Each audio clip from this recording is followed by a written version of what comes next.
In 1906, archaeologists unearthed one of history's most explosive documents, a clay tablet from the Hittite kingdom, roughly 3,000 years old. Scholars could read most of it. Treaties, agreements, diplomatic protocols, all standard fare from the ancient Near East. But buried deep within the text, there was something odd, a clause, a single passage that made trained Hittitologists pause, exchange confused glances, and then quietly move on. Not because it was incomprehensible, but because what it seemed to say was so far outside what anyone expected that admitting it out loud felt professionally risky. We're taught that ancient civilizations operated within our framework of understanding. Kings made treaties with other kings, nations negotiated with nations, humans talked to humans. Simple, linear, logical. But this tablet, it hinted at something far stranger. Not a treaty between two human powers, but something that looked uncomfortably like a covenant between humans and something else entirely. Here's what makes this story genuinely fascinating, though, and what most discussions of this artifact completely miss. This wasn't a communication problem. The Hittites weren't confused about how to write contracts.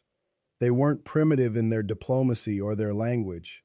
The Hittite kingdom was arguably the most administratively sophisticated civilization of its era. They invented some of the first iron tools. Their law codes were intricate and codified. Their military was legendary. They had a bureaucracy that would make modern governments jealous. So when we find this weird clause, this anomalous phrase, we need to stop asking, did they misunderstand? And start asking a far more unsettling question. Did they know exactly what they were writing, and we're the ones who've misunderstood? The tablet in question is a treaty between the Hittite king and a ruler from a neighboring kingdom. Straightforward diplomatic stuff, mutual defense, territorial boundaries, trade agreements. But halfway through, there's a segment that translates roughly to this. The following shall be binding upon all parties present and all parties unseen. Let it be known to those who dwell in the stone places and those who walk beneath the star waters. Now, professional Hittitologists have parsed this a dozen different ways. Some argue it's poetic language, a flourish of ancient rhetoric meant to invoke the gods as witnesses. Others suggest it's a lost metaphorical reference to specific temples or sacred sites. A few have proposed it's a scribal error or a later interpolation, something added by someone else after the original agreement was made. These explanations are all reasonable. They're also all designed to make us comfortable. They let us file this tablet away as interesting but ultimately explainable and move on with our lives. But what if we're asking the wrong question entirely? What if the real mystery isn't about what the clause means, but why it bothers us so much that it exists at all? Think about this from a different angle. The Hittites were obsessively detailed record keepers. They documented everything: diplomatic correspondence, legal decisions, religious ceremonies, even personal letters. They had multiple scribal traditions and redundancy systems to ensure accuracy. When a Hittite scribe wrote something down, especially something as important as a royal treaty, the language was precise, formulaic, intentional. They didn't throw in random poetic flourishes without reason. And here's the part that actually matters. This clause appears in multiple Hittite documents from the same period. Not identical, but thematically similar. References to unseen parties, to dwellers in specific places, to agreements binding entities that aren't explicitly named. It wasn't a one-off phrase. It was a recurring convention, a pattern. When something appears as a pattern in an ancient civilization's official records, when it shows up again and again across different documents, it usually means one of two things. Either it was a standard legal formula, something bureaucrats included because tradition demanded it, the way we sign documents with a specific date format today, or it reflected something genuinely important enough to warrant repeated inclusion, something the scribes considered necessary to document formally. We spend a lot of time in popular history trying to solve ancient mysteries by applying modern logic backward. We find something that doesn't fit our expectations, and we try to shoehorn it into categories we understand. The aliens theory, the advanced lost civilization, the primitive misunderstanding. All of these assume that ancient people were either fundamentally like us or fundamentally unlike us. What if the truth is both more boring and more unsettling? What if they were exactly like us, observant, pragmatic, recording what they thought needed to be recorded, and they simply lived in a world where things we don't encounter were part of the normal landscape? The real question the Hittite tablet poses isn't, what does this strange clause mean? It's, why did educated, literate, sophisticated administrators feel obligated to include reference to invisible parties in their formal treaties? And the unsettling part isn't the answer, it's that we've stopped asking the question at all. For centuries, scholarship on this document has operated in this comfortable zone of official uncertainty. It's classified as unclear language, filed under archaic diplomatic formulas, kept safely in the category of probably just ceremonial. But that comfortable zone exists because we've collectively decided that some questions are more trouble than they're worth. Not because the answer is obvious, but because the implications are inconvenient. Here's what historians don't like to admit. There's a difference between explaining something and explaining it away. And when it comes to these Hittite documents, we've been doing the latter. Let's talk about what the actual clause tells us, not what we've retrofitted it to mean, but what it literally says, and what that reveals about how the Hittites understood their world. The treaty references entities that are unseen, but apparently parties to the agreement, not metaphorically present, like a god invoked as witness, but present in a specific way. They have a stake in the outcome. They can apparently be bound by the terms. They have power that the treaty makers felt was worth acknowledging. Now, the conventional explanation goes like this. The treaty makers are invoking supernatural witnesses, the way we might say, "So help me God," when making a vow. Except the language isn't quite witness. It's something closer to party. And there's a distinction that matters more than we typically admit. When you invoke a witness, you're asking someone to observe and remember your agreement. Witnesses are passive, they just watch and remember. But the Hittite phrasing suggests something active, binding participants. The clause doesn't read, "Let the unseen ones bear witness." It reads something more like, "The unseen ones shall be bound by this, and it shall be binding upon them." That's a different category of statement entirely. Most of what we think we know about how ancient people understood their reality comes filtered through what survived. And what survived tended to be written by people trying to make sense of things for posterity, trying to explain, justify, make coherent. The problem is that what people felt needed explaining then isn't what we feel needs explaining now. What seemed obvious to them seems strange to us, and what seems strange to them might have just been normal, unremarkable enough not to require special justification. The Hittites lived in a landscape we don't.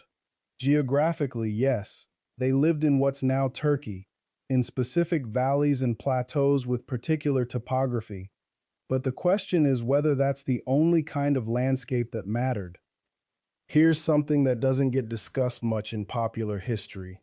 Everywhere the Hittites established power, they seemed to develop treaties, covenants, or agreements that acknowledged entities their political correspondence never directly names. Not in all cases, but in enough to suggest pattern, enough to suggest intention. And they weren't alone. Across the ancient Near East, Egypt, Mesopotamia, the Levant, you find similar language in important documents. References to parties that are simultaneously invisible and binding, entities that aren't gods, because those would typically be named directly, but also aren't human, and definitely aren't optional to the agreement. The official scholarly position is that this is just a quirk of translation, a limitation of how we understand ancient languages, a feature of ceremonial language that doesn't map neatly onto modern categories. And maybe it is. But here's what bothers me about that explanation. It assumes the simplest version of the unknown. It says we don't understand this, so it's probably ceremonial fluff. But the Hittites didn't include fluff in state documents. They were meticulous. If they mentioned it, they meant it. And if they meant it, the question isn't how do we translate this away? It's what reality were they documenting? Because that's what writing ultimately is, documentation of reality as the writer understands it. And when a sophisticated, literate civilization repeatedly documents something in their most formal and important records, the responsible historical question isn't to dismiss it. It's to try to understand what about their reality made this documentation necessary. The Hittite tablet isn't mysterious because it's a puzzle without an answer. It's mysterious because we've collectively decided that the answer, or even the acknowledgement of the question, is too uncomfortable to pursue seriously. And that's fine. That's a reasonable scholarly position. But let's be honest about what it is. It's not scientific skepticism. It's not careful explanation. It's carefully not looking at something that was clearly important enough for ancient administrators to write down and preserve. If you want to dig deeper into what these documents actually say and what researchers have found when they actually try to translate rather than explain away, I've put together a much more detailed breakdown in the description and pinned comment where we go through the actual linguistic evidence and the competing theories that scholars simply don't discuss publicly. The bigger issue here is philosophical. We approach ancient history with this assumption that we know the framework for how human societies worked. Kings, merchants, soldiers, priests, religion, politics, trade, war. These are the categories we expect to find. And when we find them, we're satisfied. We understand something. But what about the moments when ancient civilizations seem to be operating with additional categories entirely? Categories they clearly thought were important. Important enough to codify legally, but categories we don't have modern names for because we don't encounter them anymore. Our instinct is to flatten these moments, to make them fit into what we already understand. But what if that instinct is wrong? What if taking ancient people seriously means accepting that their reality might have included dimensions we've lost access to, or capacity to perceive? Not because they were confused or primitive, but because they lived in a different world, a world where certain things were real enough to require formal legal acknowledgement. The Hittite tablet sits in a museum today, documented, analyzed, explained away, and everyone who encounters it is satisfied that they understand it, or at least that its strangeness is understood as ignorance rather than evidence of something missing from our picture of how the ancient world actually worked. But here's what I think we should be asking instead. If a civilization sophisticated enough to build empires, code laws, and document their own history felt it was necessary to write down acknowledgement of invisible parties in their most binding agreements, what does that tell us about what their civilization knew that ours has forgotten? That question doesn't have an easy answer, and that's precisely why it's worth asking. Because here's the thing about lost knowledge. It doesn't announce itself. It doesn't come with a label that says, this is what we forgot. Instead, it hides in plain sight. It lives in the gaps between what we're told to see and what actually exists in front of us. The Hittite tablet is just one example, but once you start looking for these kinds of inconsistencies, you find them everywhere. Consider that the ancient world was not less observant than ours. It was differently observant. These were people who tracked the stars with precision we still find remarkable. They understood mathematics, astronomy, and engineering in ways that shape civilizations. They wrote down their laws, their histories, their prayers. And yet, in their most formal, most binding documents, they regularly acknowledged the presence of something they either couldn't fully describe or couldn't afford to describe in conventional terms. That's not ignorance. That's documentation of a genuine phenomenon they felt compelled to record. The Hittite civilization lasted over 500 years. They were not a brief, unstable culture fumbling in the dark. They were organized, militaristic, legal-minded, and literate. When they signed a treaty, they did it with full awareness that their words would outlast them, that future generations would read and judge their agreements. That context matters, because it means the language they chose, the acknowledgement of unseen witnesses, was not accidental. It was intentional. It was formal. And here's where most historians stop. They say, well, these were likely supernatural beings, gods, spirits, or metaphorical concepts. They reduce the unknown to categories that fit comfortably within modern frameworks. Gods we can understand. Spirits are explained away as superstition. But what if the category itself is wrong? What if the Hittites were describing something that didn't fit neatly into divine or supernatural, something that simply existed, that they encountered or knew about, and that required formal acknowledgement in a binding agreement? There's a pattern in how we handle anomalies in history. When something doesn't fit our current model of reality, we don't typically ask ourselves, what if our model is incomplete? Instead, we ask, how can we reinterpret this thing so that it fits? It's a subtle but critical difference, and it shapes everything we think we know about the past. The Hittites left us a clue. It's embedded in their formal language, their legal structure, their sense of binding obligation. They knew something, and they felt it was important enough to record it, even if they knew future generations might not understand exactly what they were recording. Here's where it gets interesting. This isn't unique to the Hittites. Similar patterns appear in other ancient civilizations. The Sumerian king lists mention witnesses to agreements. Egyptian contracts reference unseen parties. Even the oldest recorded laws, Hammurabi's Code, contain language that suggests awareness of non-human observers or participants in legal proceedings. It's as though multiple independent civilizations, across different regions and centuries, felt the need to acknowledge the same basic phenomenon. That's not coincidence. That's corroboration. And yet, this pattern has been largely invisible in mainstream historical discourse. Why? Partly because it challenges our narrative about progress. We want to believe that ancient peoples were less aware, less sophisticated, less capable of understanding their own reality than we are. Acknowledging that they knew something we've forgotten, something they thought important enough to codify in their most formal documents, disrupts that comfortable hierarchy. But there's another reason too. Once you start asking this question seriously, you have to follow it wherever it leads, and that's uncomfortable. Because the implications don't stop at ancient treaties.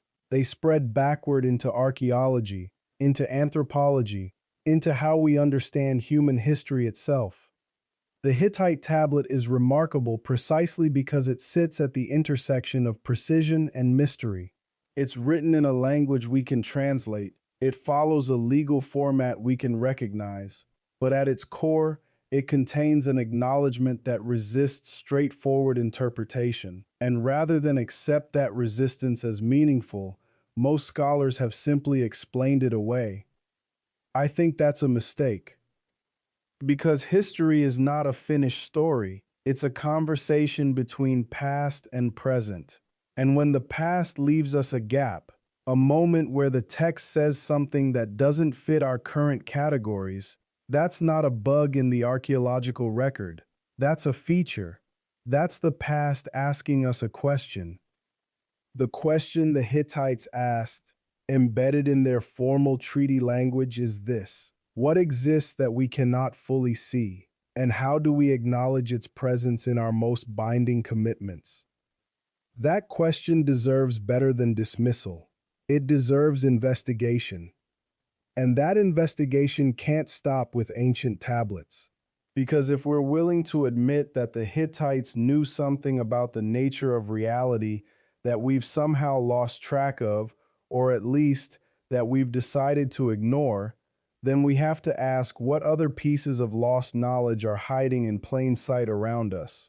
In old texts, in oral traditions, in the gaps between what modern science claims to know and what ordinary people continue to experience and report.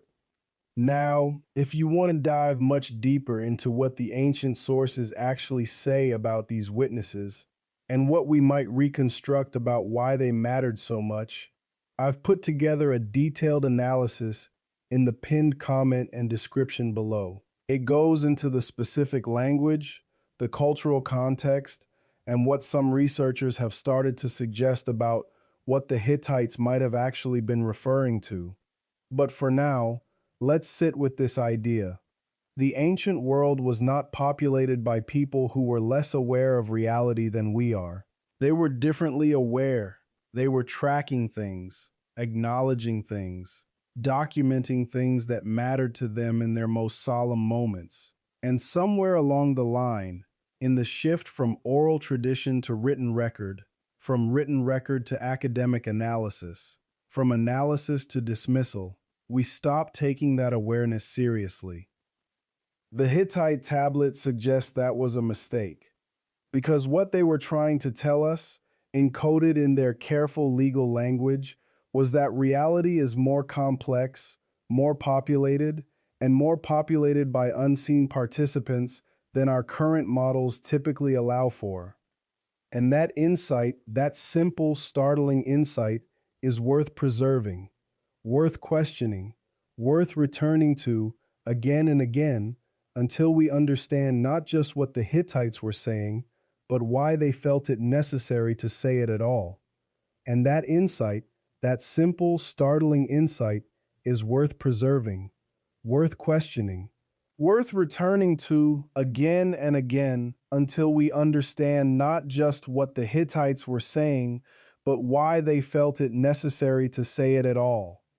Because here's what most people miss: the Hittites didn't document every single treaty they ever made.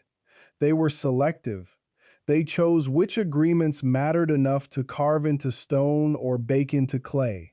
And yet, they chose to include this clause, this acknowledgement of non-human witnesses, in their most important formal documents. That wasn't an accident. That wasn't superstition creeping in unwanted. That was deliberate. That was central. When we ignore this detail, we're not just glossing over an odd cultural belief. We're erasing evidence of how a sophisticated civilization understood their own reality. We're deciding that because it doesn't fit our modern categories, because it's neither purely religious, nor purely political, nor purely legal, it must not have mattered. But the Hittites clearly believed it mattered. And maybe, just maybe, they were aware of something we've conveniently forgotten. Think about it this way. We live in a world that's increasingly atomized. We believe in individual agents, humans, making decisions in observable ways. We've built entire systems of law, science, and commerce around that assumption. But what if consciousness, influence, or presence operates in ways we haven't learned to measure yet?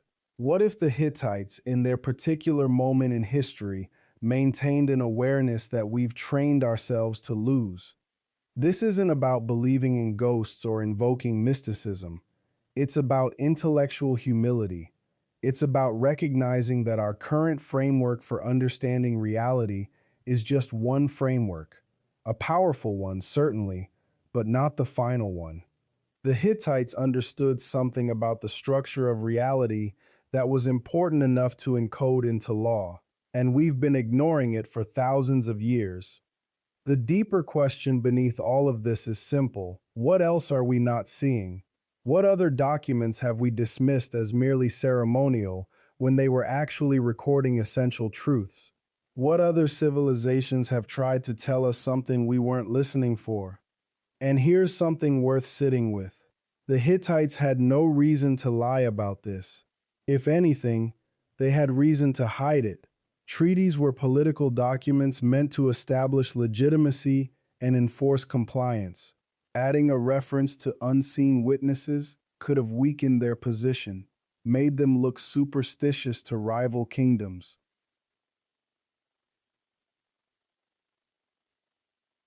But they did it anyway.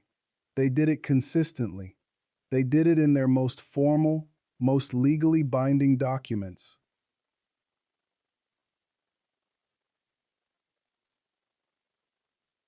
That tells us they believed this clause was necessary, not ornamental, necessary, which means the Hittites thought that the validity of their agreements depended on something more than human signatures and human enforcement.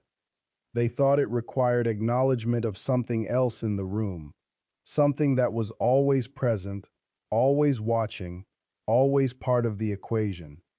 And maybe, just maybe, they were right. This is where most analysis stops, where scholars shake their heads and move on. But I want to push you to sit with this longer, to ask yourself, what would change if we took the Hittites seriously?